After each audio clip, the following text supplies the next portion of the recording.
Today on the show, we look at a brand new play called Downstate, which attempts to help us as an audience sympathize with the plight of pedophiles.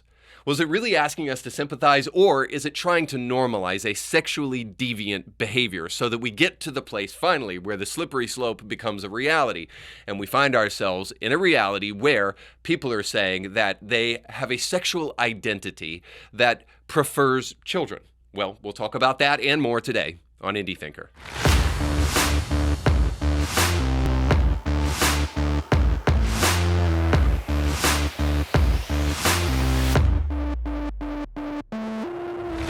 Today's show is sponsored by our friends over at Element Home Loans. If you're looking for a new home or you want to refinance your present home, trust me, interest rates are going to go up. And I know what you're thinking. It's a horrible time to buy. Well, perhaps in terms of interest rates. But one thing you should also remember is that interest rates are a little bit fungible. In the future, interest rates will go down again. Sure, for 2023, they're projected to go up. It's also why it's important to act now. But they will go down again. And when they do go down, you can refinance your home to get a lower interest rate. But right now, as the housing market becomes incredibly stagnant, it's a great time to go out there, find a new home, and to make a good offer on that home. And then to see your family there by Christmas time. But to do that, you got to go over to KevinBlairTeam.com. Those guys will help you. They care about the things that you care about. And most importantly, they care about integrity. And if you're like me, you know that the places where you invest your money really do matter. And you want to make sure that you're giving that money to the places that support the things that you care about the most. And that are places where that money will be well spent. So that's definitely Element Home Loans. So if you want to see what they can do to help you situate your family in a new home, then you need to go to KevinBlairTeam.com today. And when you do so, let them know that Indie Thinker sent you. Welcome to the show. Don't forget to like, share, and subscribe. Now, I want to start today with a very, very interesting and very sad story, unfortunately, but we're going to be talking about slippery slopes today. And technically, slippery slope is a logical fallacy. And logical fallacies are very important because, especially today, the modern day left loves logical fallacies. They love things like ad hominem attacks, especially when it comes to things like religion.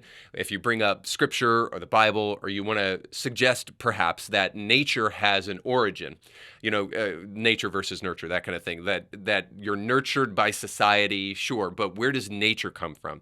Nature may come from a hardwiring down deep in the DNA that comes from somebody who would have hardwired it, perhaps a creator who created you. Now, to suggest that immediately stirs up the ire of some people on social media who desperately want there not to be a God. Not that there is not evidence for a God, but definitely do not want there to be a God. So all of the evidence is thrown out, and in response to a suggestion that perhaps nature comes from a source, a created source, then what they do in response to that is they throw out ad hominem attacks. So they'll say, that's the dumbest thing I've ever heard, or that's just stupid, or do you see how dumb that is? All of that is ad hominem because it actually doesn't take into account the very real evidence for a created nature inside of human beings. And by the way, there's some great evidence for it. But to simply dismiss something that might actually have a factual basis behind it as stupid or idiotic is merely a dismissive tactic or a logical fallacy. And slippery slope is one of those logical fallacies. And it's a logical fallacy because you can easily undermine somebody in a conversation by merely suggesting that by what you're proposing, then we go to a radical extreme and this is what's going to happen as a result of that. Now, you can see how that will break down a conversation really, really quickly. However, the slippery slope is no longer a logical fallacy when the things you're suggesting actually have a factual basis. So it's important to know this at the outset of our conversation today. A slippery slope fallacy is when you take an extreme repercussion that may not necessarily be justified by the facts. However, when you argue that based upon what's being said or what's being done, this will happen as a result of it. If you have a factual basis behind that, then you're no longer operating in a slippery slope fallacy, and the slippery slope isn't a fallacy, it's actually a reality and one that we need to consider.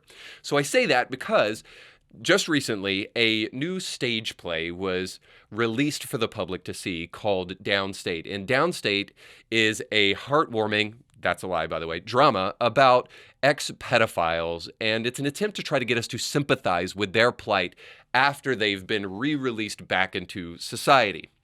Now, the slippery slope here, of course, has to do with the fact that we're slowly but surely inching closer and closer to the most ridiculous sexual aberrant desires becoming mainstreamed in society. And this is just the latest evidence that because we no longer have standards in terms of what sexual attraction actually looks like, and we don't know from whence to draw those other than self-actualization or self-identity, as blurry as a line that is, we have no real clear standards that we're operating in as a society anymore as to where we can truly understand where sexual identity comes from.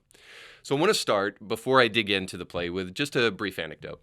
Unlike many Americans, I have no real love for serial killers and movies that glorify their violence. That kind of fascination with murder is a little creepy to me, to say the least, but I do love mysteries because they make you think, and whenever you can mix that kind of deep thinking with history, I definitely love those kind of shows. I'm typically in for that.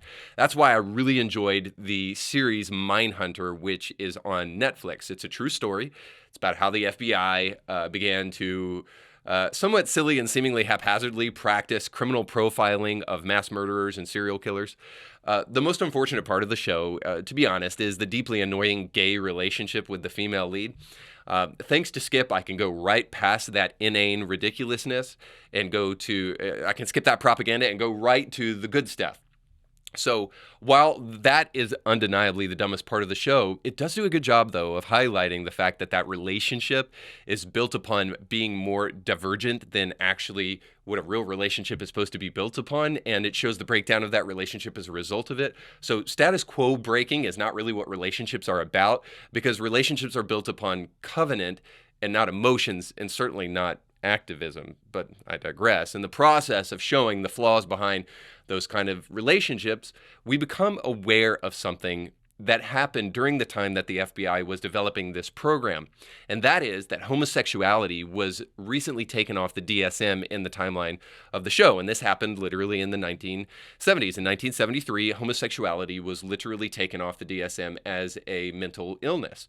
So while we're watching this female profiler go through these serial killers, she actually would have been somebody that might have been profiled by the FBI, because prior to 1973, homosexuality was a mental illness. Now, why do I bring that up? I bring it up just because I wanted to nod at the show, because I think it's actually really, really well done and really well acted, but also because outside of all of that, I wanted to highlight a slippery slope that we see throughout history. So in 73, at the time homosexuality was officially taken off the DSM, people still were very uncomfortable with the reality of a mainstream homosexual movement.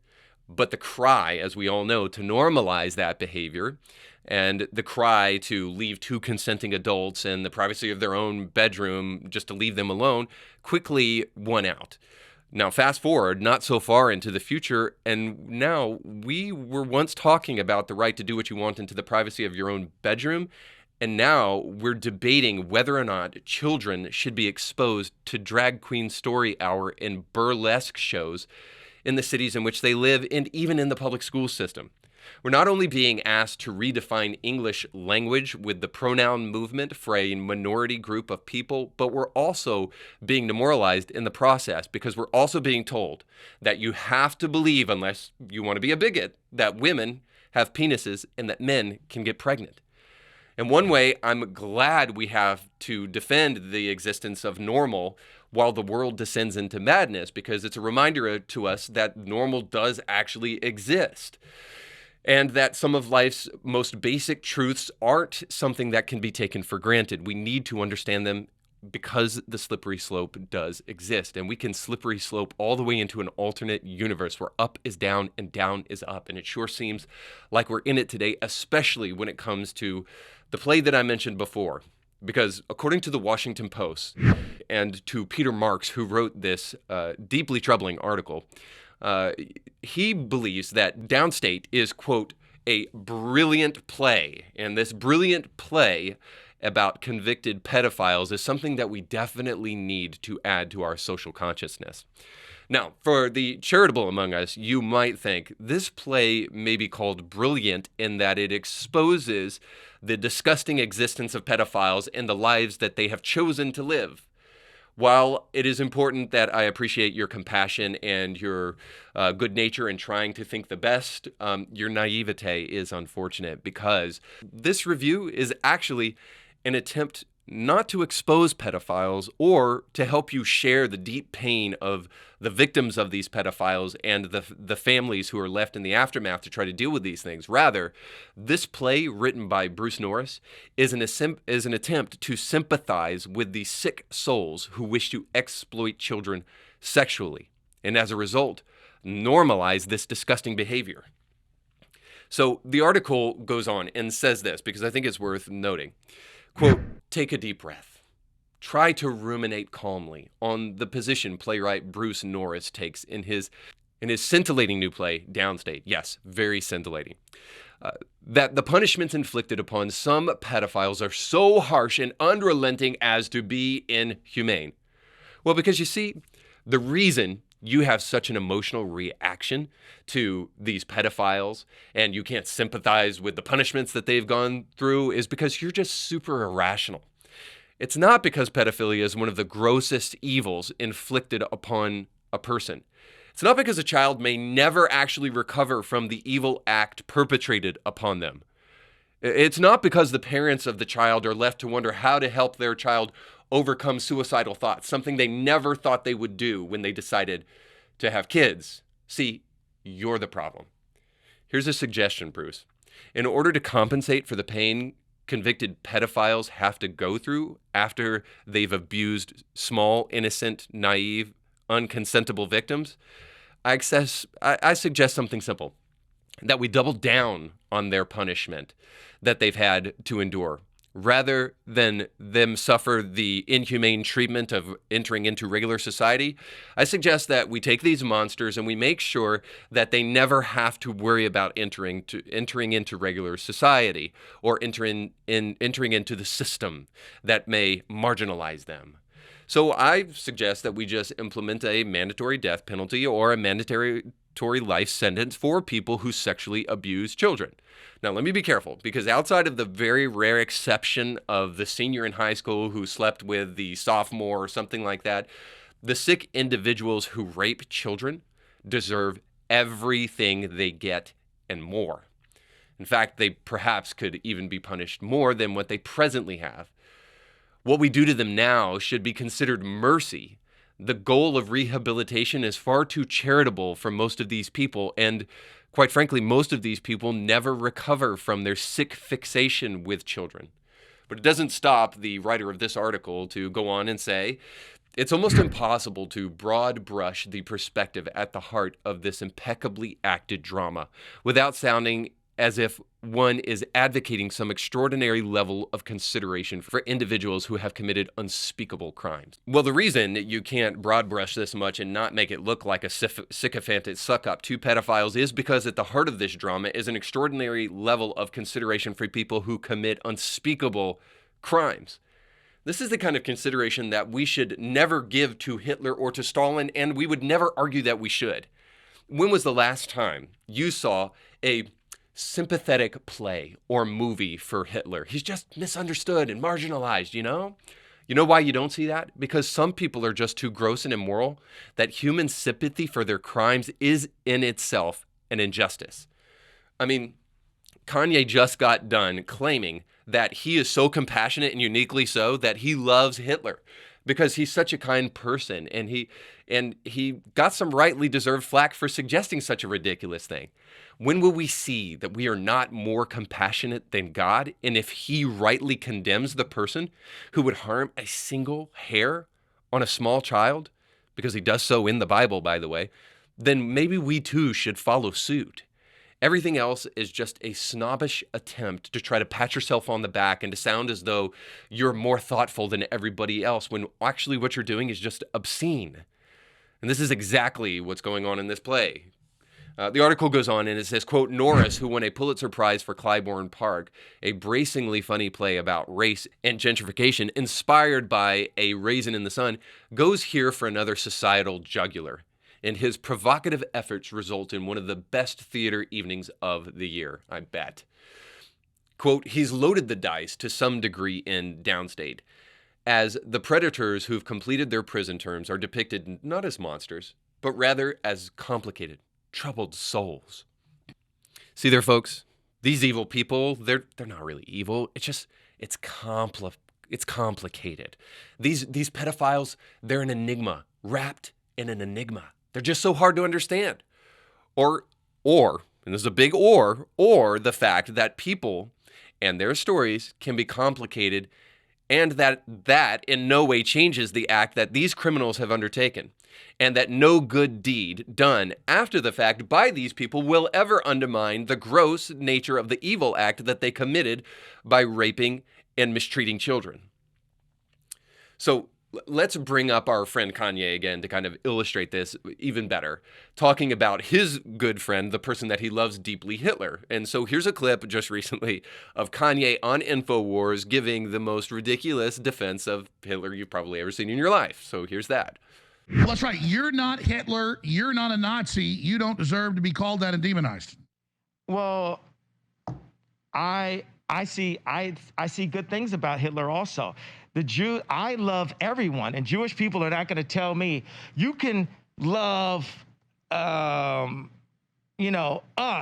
and you can love what we're doing to you with the contracts, and you can love what we're pushing with the pornography. But this guy that invented highways, invented the very microphone that I use as a musician, you can't say out loud that this person ever did anything good, and I'm done with that. I'm done with the classifications. Every human being has something of value that they brought to the table. So let me just stop for a brief moment before I jump into the argument here and just say Hitler didn't invent the microphone. Just thought you should know that. But don't be surprised. Kanye's comments go much further in their wrongness than just wrongly suggesting that Hitler created the microphone. The idea that a man who was responsible for the death of millions of people deserves our love and affection because he built roads and created a microphone is totally ridiculous. You know why? Because it would be an injustice to the murdered millions of people and their families to gloss over what this man did simply because he created roads and definitely didn't create a microphone. See, this is the difference between reconciliation and forgiveness. So you can give forgiveness, and a person doesn't even have to ask to be forgiven to get forgiveness. You can give forgiveness freely because forgiveness or unforgiveness is like drinking poison and praying for the other person to die. See, unforgiveness is something that rots your own personal soul, and you can need to find a way to forgive other people for the things that they've done, even when those things are atrocious. But see, forgiveness is not the act of overlooking their past crimes. It's just simply saying, I'm not going to let those past crimes continue to dominate my life in the present. I'm going to move on from those things in the past. And I'm not going to allow that person to continue to hold any power over me. See, that's what forgiveness is really about at the end of the day. But that's not reconciliation, and it's certainly not reformation. See, that comes from something else. The reason we don't move on and sympathize with pedophiles is simply because the mere act of paying for your crime doesn't mean that justice has been served.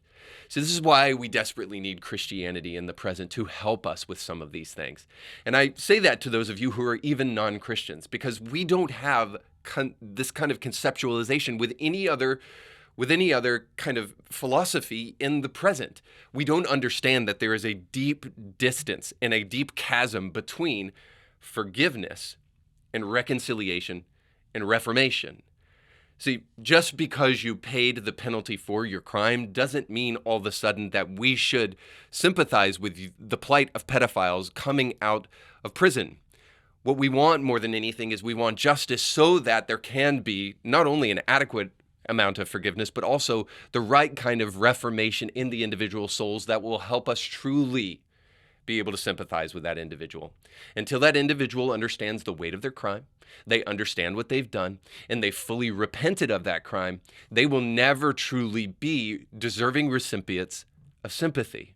At least the kind of sympathy that understands the pain that they've gone through and the restitution that they're going to have to make in society. All of that is adequate as a response to help these people truly get the help that they desperately need. See, I think underneath all of this, the desire for sympathy for these people who are essentially animals in their instincts and in their desires is to become more accepting and more understanding of these people. Otherwise, we might have an article here written about the very thing that I'm talking about. If we weren't such a post-Christian society, and if we weren't so nihilistic in our endeavors to try to destroy every institution that we possibly can and every sense and vestige of truth, we might actually be willing to admit the obvious truth that without reformation in these people's soul, then what we do by merely sympathizing with them is pat them on the back. We give them the kind of encouragement that they need to believe that what they've done is okay and we understand their pain. But that might be actually what this playwright and the writer of this Washington Post article is really all about at the end of the day, which brings us back to the slippery slope. What this sympathetic article seems to really be after at the end of the day is the renormalization or the normalization of a disgusting, aberrant behavior that was common in the past. There's no doubt about it. In ancient Greece and in Rome, these kind of things took place. But the progressives who say they're very interested in improvement seem to want to take us back to a place in time where this kind of sexual deviance was acceptable. So tell me it's not too far of a slippery slope from suggesting that children who are not at the age of consent should have the right to chop off their healthy breast or to chop off their healthy penis simply because of a feeling. To say that then that ideology and that identity is not far from the identity of the fact that I am just simply attracted to children. See, the point I'm trying to make here is that this is priming the pump for the eventual reality where men and women will come out and eventually say, I am attracted to children. That's who I am. It's the way I was created. I was born this way. There's nothing I can do about it. It's the way even God made me. He created me to love children and to want to nurture them and to want to have sex with them. As gross as this is, and as I wish, especially leading into the holidays, we could talk about something a little bit more positive, we have to be honest about what is right before us. Otherwise, we will continue to see the slippery slope of sexual ideology continue down this path to the point where we will eventually see people rise to the occasion and say, I am a pedophile, that's my identity, and then there will be pressure to accept this marginalized identity in society. Now, you may say to yourself, this is exactly the kind of thing we're talking about. This is a slippery slope argument. We're not going to see the days where a person can actually literally come out and suggest that pedophilia is a perfectly acceptable sexual identity.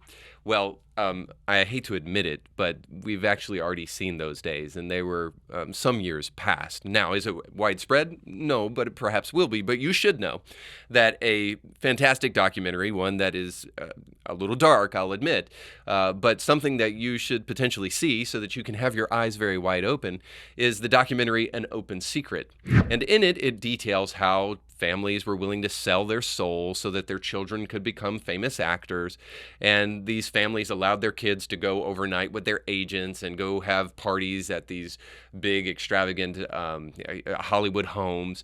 And all of these parents allowed for this to take place so that they could merely see that their child be successful in Hollywood. Well, in the meantime, agents, and specifically an agent in this film, raped and abused their child repeatedly and did so with multiple child actors. Bryan Singer, who is of X-Men fame, is also mentioned in the documentary as one of the individuals who was responsible for hosting parties where small children would come who are trying to break into the industry, and then these children would be abused and taken advantage of. Now, I offer that to you for your viewing, but I also want to make mention of the fact that toward the end of the film, we see that the agent, the number one agent that's highlighted throughout the film, is at the end of the film arguing before the court and trying to move his way up to the Supreme Court for the rights of pedophiles to be able to abuse children. He's doing this in California, and fortunately, at this point in the game, which all the way back in the early 2000s, this court case was dismissed, and it was dismissed on meritless terms. But you see, back then, there were people arguing for the right to be able to sexually abuse children. And if this is not a potential obvious slippery slope and a potential repercussion of the sexual ideology that we're trying to push in the present, where there is no real standard, I do question you this. What will keep us from going to this extreme? What will truly keep us from saying children are off limits from adults? It's a law right now, but what will keep us from changing these laws, especially in the way that we're going? Especially in light of the fact that the Respect for Marriage Act was just passed less than a generation from the passing of the Defense of Marriage Act, which was signed by, at the time, Democratic President Bill Clinton. A short way from that, now we're signing the Respect for Marriage Act, which ultimately creates a federal approval for homosexual marriage and creates, suffice to say, some issues with religious liberties in America. But the whole point being this: when there is no standard, this is the slippery slope that we can look forward to. Francis Schaeffer said it this way: if there is no absolute moral standard, then one cannot say in a final sense that anything is right or wrong. By absolute, we mean that which always applies, that which provides a final or ultimate standard. There must be an absolute if there are to be morals, and there must be an absolute if there are to be real values. If there is no absolute beyond man's ideas, then there is no final appeal to judge between individuals and groups whose moral judgments conflict. We are merely left with conflicting opinions. So you see the point? When we don't have a moral standard by which to judge morally atrocious crimes, then all we have is your opinion and my opinion. Is it any wonder that we're hearing more and more my truth and your truth, when the reality is your truth doesn't exist, there is only the truth, and you either believe it or you don't. But now we're left with conflicting realities based upon people's opinions because we no longer have a moral standard by which we can judge right and wrong as a society. Which brings me back to the whole point of the show today, which is that we must develop a moral absolute. We must have a standard by which we judge what is truly a moral sexual attitude and a sexual preference. If we're not willing to do that, well, then we are consistently living in a downward spiral, slippery slope that will ultimately end in the affirmation of identities that abuse children, and even worse. The Bible says it this way: where there is no standard, where there is no word of God, people perish. See, we need a standard by which we can judge these things once again. So even if you're a secular person, even if you're an atheist, or if you're not a Christian whatsoever, but you're a, quote, religious person or spiritual person, none of that matters as much as from whence do we draw moral values? Because if we can't answer that question, we will find ourselves on a slippery slope. And who knows how far down we have to go before we come back to the realization that we must find a moral standard in something. And I can only suggest that we find it from Scripture and from the God who created us. But I leave that with you to contemplate and to comment down below. That's all the time we have for today. Thanks so much for watching. Don't forget to like, share, and subscribe, and go with God.